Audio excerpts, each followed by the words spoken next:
Behind the glitz and glamour of the Hollywood movie Hustlers, there lies a true story of ambition, greed, and deception.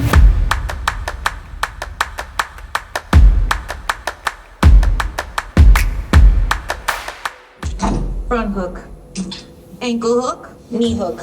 From here you can do the carousel, just switch, and wrap. Meet Rosalind Keough, the mastermind behind the hustle, and discover the shocking reality of her route to riches. Rosie, as she prefers to be called, was a wild youngster when she was growing up in Rockland County, New York. She hung out with strong people, had horrible boyfriends, and engaged in fights at school. When she was younger, her parents ran off to Atlantic City, leaving her and her brother with their elderly grandparents. Rosie's parents were Cambodian immigrants who got caught up with material things and the fast nightlife after coming to America in search of a better life. She says somewhere they went wrong and got off track. It wasn't until the age of 31 when Rosie, while enrolled in classes at the University of Berkeley, had done some research in the field of psychology and come to the conclusion that her childhood conduct was probably the result of her parents' departure. At 17, she quit school and began working at the New City Diner in Nanuet, a greasy spoon off the main strip, to help her grandparents supplement their low income.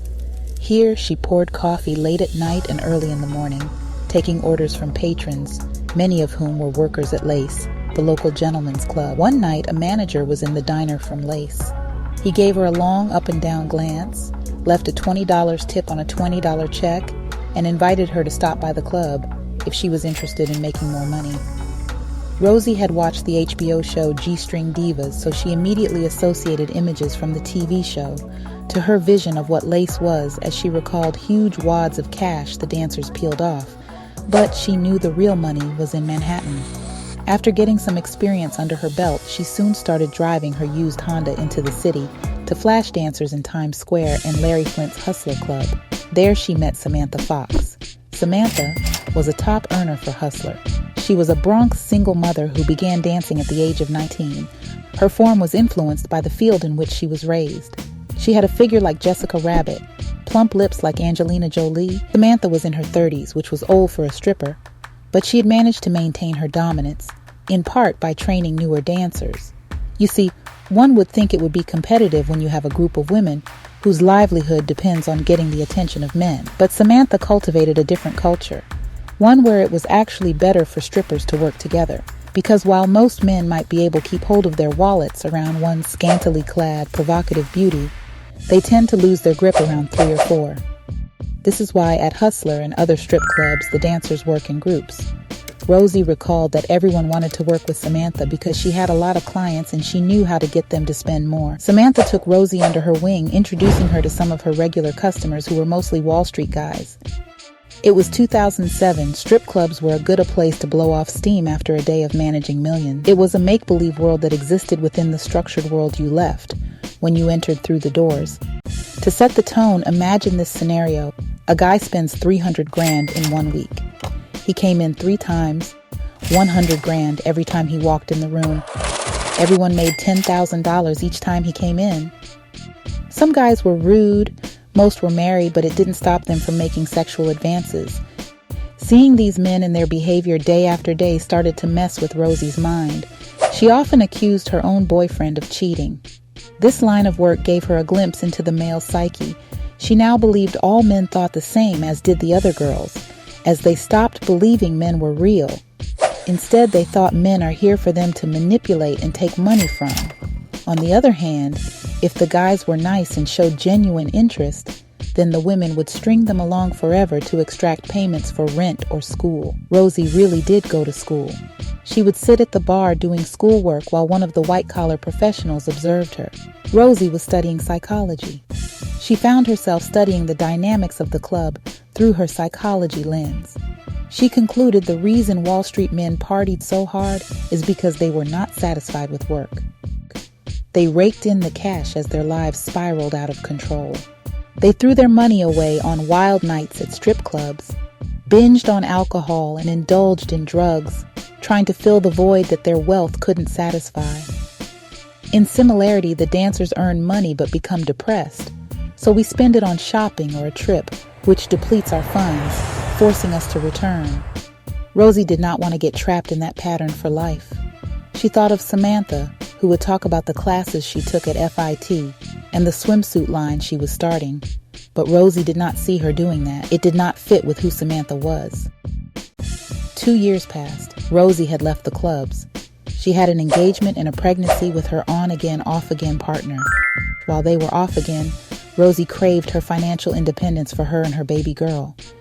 She dusted off her get money list so she could start calling men who were former clients of the clubs.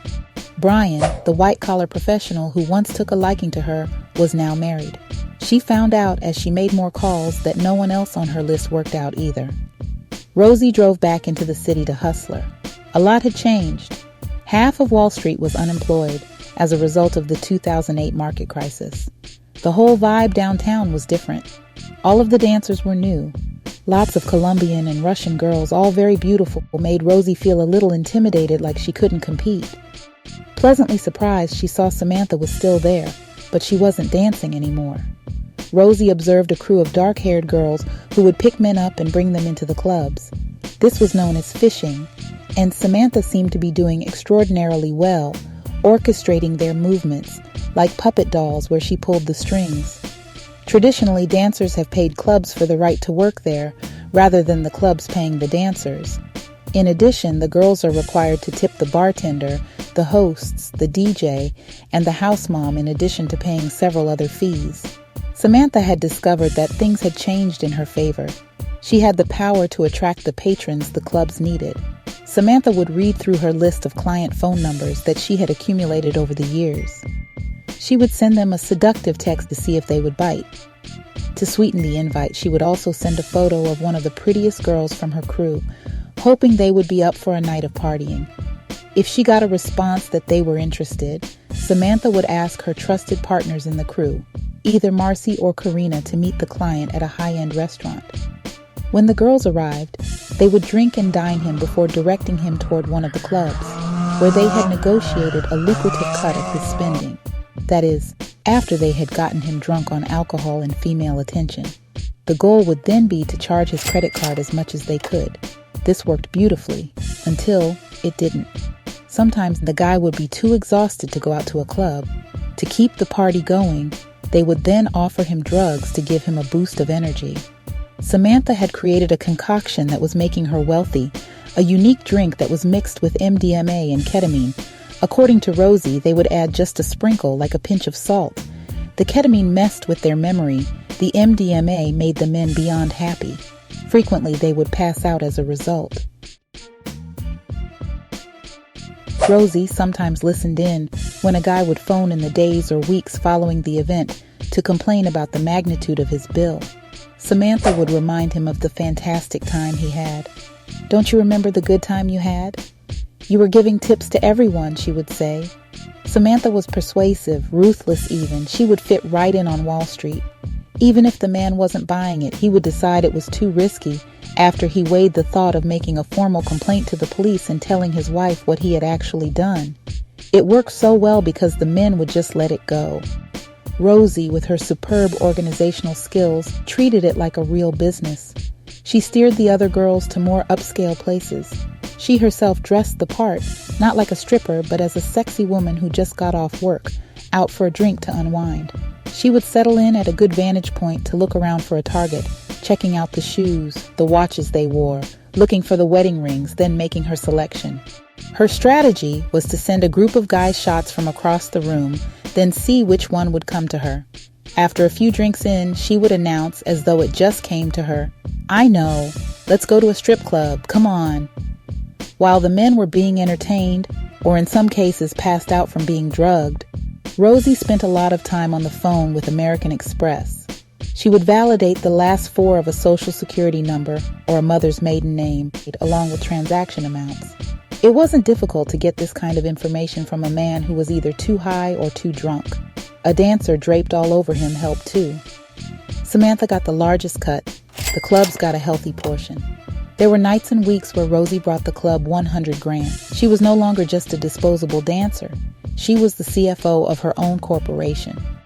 Business boomed.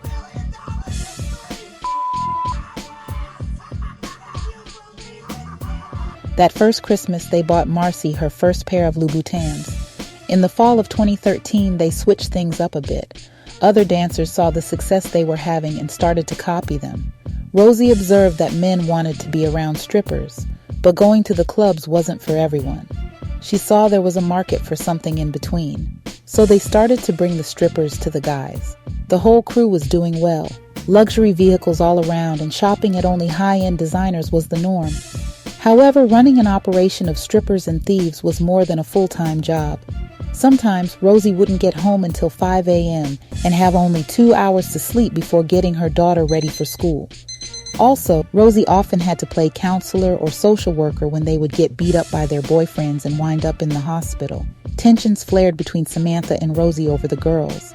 Samantha would want to look for new girls, and Rosie would argue, "If we're a team and we're making money and winning games, are you going to start trading players and bringing in new people?" The job was stressful and exhausting. Rosie kept telling herself she was going to quit as soon as she had enough money in the bank. She would think to herself, "Okay, I'm going to make $100,000 and leave." Where else could she make that much money? They kept going, but little did they know, their recklessness would ravel everything they had worked so hard to achieve. One night, she and Samantha drove to an upscale Japanese restaurant to meet a finance guy in his early 40s. "We'll call him Fred." They had drinks and nice conversation about their kids, and Fred disclosed he was down because his wife left him. They were very empathetic while Fred poured his heart out, up until they piled into Rosie's car to take Fred to the club.